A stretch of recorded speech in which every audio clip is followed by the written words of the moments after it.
$300, $400 gym really worth it? Well, I'm staying at the Equinox, so let me show you around. You get to level 4, you go to the front desk, and then you see the lounge workspace area with Wi-Fi. From there, you can go to the actual gym, which laps around the whole entire building. Anything you need, it's gonna be in this gym. Free weights, functional training areas, even Pilates performers, a cardio area. Then you have group fitness classes, which are included with your membership. Cycling classes. In the women's bathroom, you have a sauna for the girls. And that's a lap around the first floor. There's a little shop right there where you can get Lululemon, Equinox branded gear. And up to the second floor is where it gets interesting. I was gagged when I found out they had motherfucking Pilates and yoga bar, okay? The most insane view, mind you. And people can go outside to just tan. An indoor pool also. A whole room full of this. Portable charger stations. Then you go outside to the most beautiful view of the Vessel and all of New York City, with also another pool outside. Then you can get yourself a little smoothie or a little quick snack here. And I got a smoothie. It's definitely overpriced, but it was good.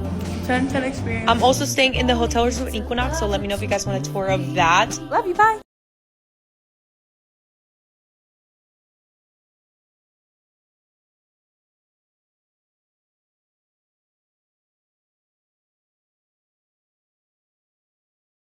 Exercise used to be simple.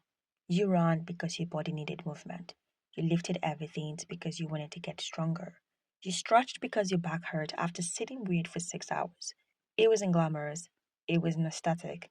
Nobody needed a matching outfit, a green smoothie, or monthly membership costing more than groceries just to move their body. But then, fitness met luxury, and how somehow sweating has become a personality trait for people that have money. Exercise today is no longer just about health, it's about branding, about lifestyle, about signaling to others that you belong to a certain class of human beings who apparently have enough money to pay premium prices to suffer voluntarily in coordinated workout sets. You see it everywhere now. Minimalist gyms with dim lighting. It looks less like fitness centers and more like expensive hotel lobbies. Pilates studios charging prices that make you question whether the reformer machine is secretly made from gold. And smoothie bars inside gyms, all costing the same amount as an actual meal. And standing proudly at the center of this luxury fitness empire are places like Equinox, a gym that looked at normal membership and said, what if we made exercise feel financially intimidating? Equinox is not marketed like a gym, it's marketed like access, like exclusivity. Like if you walk out there, you are no longer simply exercising, you're participating in an elite lifestyle experience reserved for people who have both abdominal definition and disposable income. And honestly, you have to admire the confidence because convincing people to spend luxury prices just to use a treadmill is an incredible business move. The greatest part is that people are not just paying for equipment anymore, they're paying for the atmosphere, for aesthetics, for social positioning. The gym has quietly transformed from a place where you train your body into a place where you perform your identity. Apparently, you're no longer just someone trying to stay healthy, you are a Pilates girl, a wellness person, a fitness lifestyle individual. Everything has become curated. Your water bottle matters, your leggings matter, your shoes matter, the gym itself matters. At some point, the workout becomes secondary to the image surrounding it. And social media made this problem explode because exercise online rarely looks difficult anymore. It looks expensive. The lighting is soft, the outfit matches, the workout studio resembles an art gallery, and everybody somehow has perfect skin while holding 5-pound dumbbells. The reality of exercise, the uncomfortable, repetitive, sweaty part, gets filtered out. What remains is a polished version of fitness designed to look inspirational rather than practical, and inspiration sells. That's why Pilates classes can now cost shocking amount of money. Not because stretching suddenly became revolutionary, but because exclusivity increases perceived value. I got a question for the girlies in New York, Cali, Miami, the high-end states, because I already know what it's looking like for the other states. But I decided I wanted to join Pilates.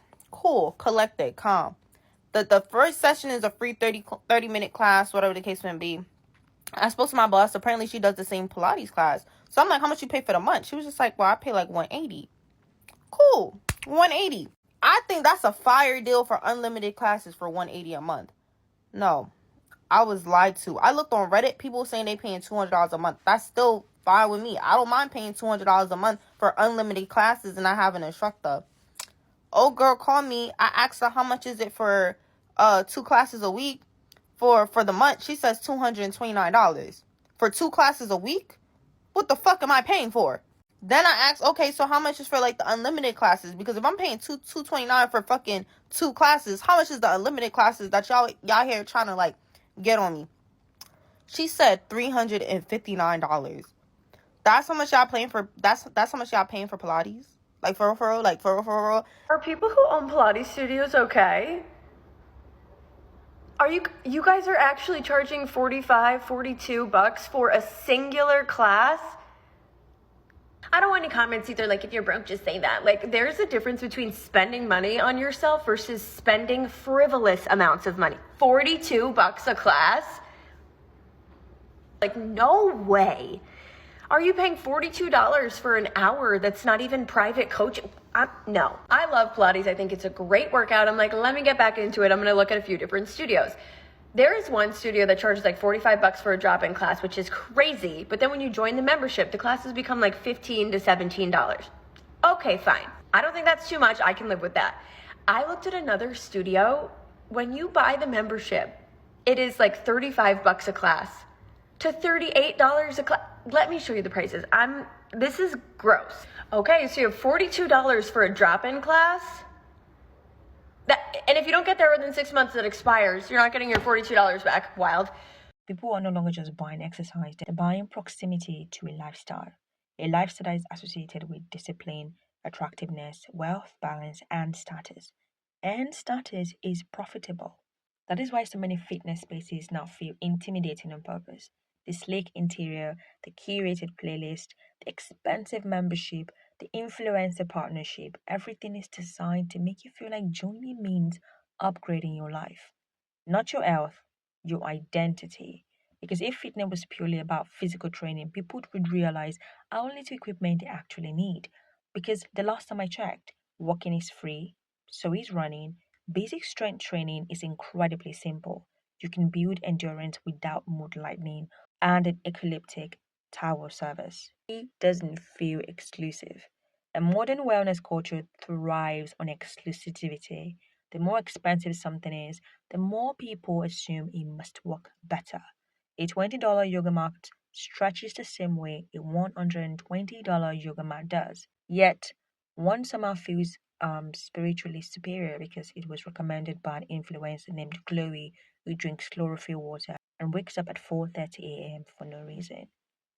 Luxury fitness culture has also changed the emotional relationship people have with exercise. Working out used to be about capability, but becoming stronger, healthier, faster, and more resilient.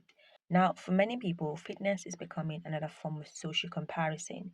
People compare bodies, workout routines, membership, classes, even rest has become competitive. You're not simply recovering anymore, you're doing inferred sauna therapy, followed by a cold plunge and electrolyte optimization. At some point, wellness stopped sounding like self care and started sounding like a startup business pitch. And underneath all of this is a financial reality people rarely discuss because fitness is becoming inaccessible. Not because movement itself is expensive, because culture is making it feel that way. There are people who genuinely believe that they cannot begin exercising unless they first buy the correct clothes, the correct bottle, the correct shoes, the correct subscription, the correct gym package, and the correct smartwatch that congratulates them for standing up once every hour. People are delaying health because they think wellness requires luxury. That's dangerous. Because the body does not care whether your gym has marble floors, your muscles do not know whether your Pilates instructor has 15,000 Instagram followers. Your heart does not care whether your water bottle says wellness in lowercase minimalist font. The body responds to consistency, not aesthetics. But consistency sounds boring. It is. Luxury is exciting. The excitement markets better than practicality ever will. But not everyone can afford places like Equinox membership or BK Pilates packages. And because of that, these environments begin to function as status filter. They quietly signal who belongs and who doesn't. Exercise becomes another luxury experience that has been tied to wealth. And once health becomes associated with status, people start consuming fitness the same way they consume designer brands. With me and decide if this gym membership is worth $200 a month.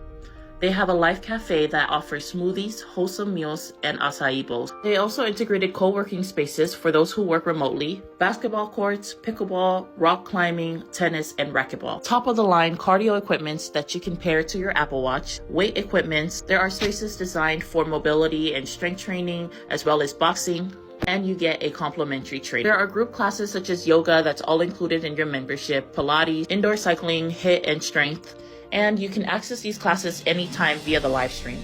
Complimentary access to massage therapy, compression therapy, and massage guns. The gym also comes with the full salon, and they provide services like hair, skin, nail. They also have an indoor pool and an outdoor pool, have a pool plunge and a hot tub. And at the end of this month, they are opening up their poolside services where you'll be able to order a cocktail. You can get food and drinks delivered to you. Their locker room has private showers, swimsuit dryers, hair dryers, keyless locker, towel services, and it also comes with high quality products from brands like Soapbox or JR Watkins. Provide deodorants, razors, and hairspray, and they make sure that you have everything you need without the hassle of bringing your own toiletries. So what do you think? Is this worth paying $200 a month for? The irony is that many people spending heavily on wellness are often mentally more stressed because of the financial pressure required to maintain their lifestyle. Monthly memberships, specialized classes, organic supplements, workout outfits, none of this are cheap. And that's the point, your healthy lifestyle starts attacking your bank account harder than your actual workout attacks your muscles. So people quietly normalize paying extraordinary amount for very extraordinary forms of movement. Stretching, walking, cycling, lifting weights. Human beings have been doing these things for centuries without needing luxury brands attached to them. The perception that expensive means effective, that aesthetic means disciplined, and that exclusivity means superior. People stop asking, is this useful? And they start asking, what does this say about me? And once that happens, health quietly becomes secondary to appearance. Not your physical appearance, your lifestyle appearance. The appearance of having your life together, the appearance of discipline, balance, success, and control. But appearances are expensive to maintain, especially when entire industries profit from making ordinary people feel like basic movement isn't enough anymore. Thank you so much for watching. Don't forget to like, subscribe, and share the video.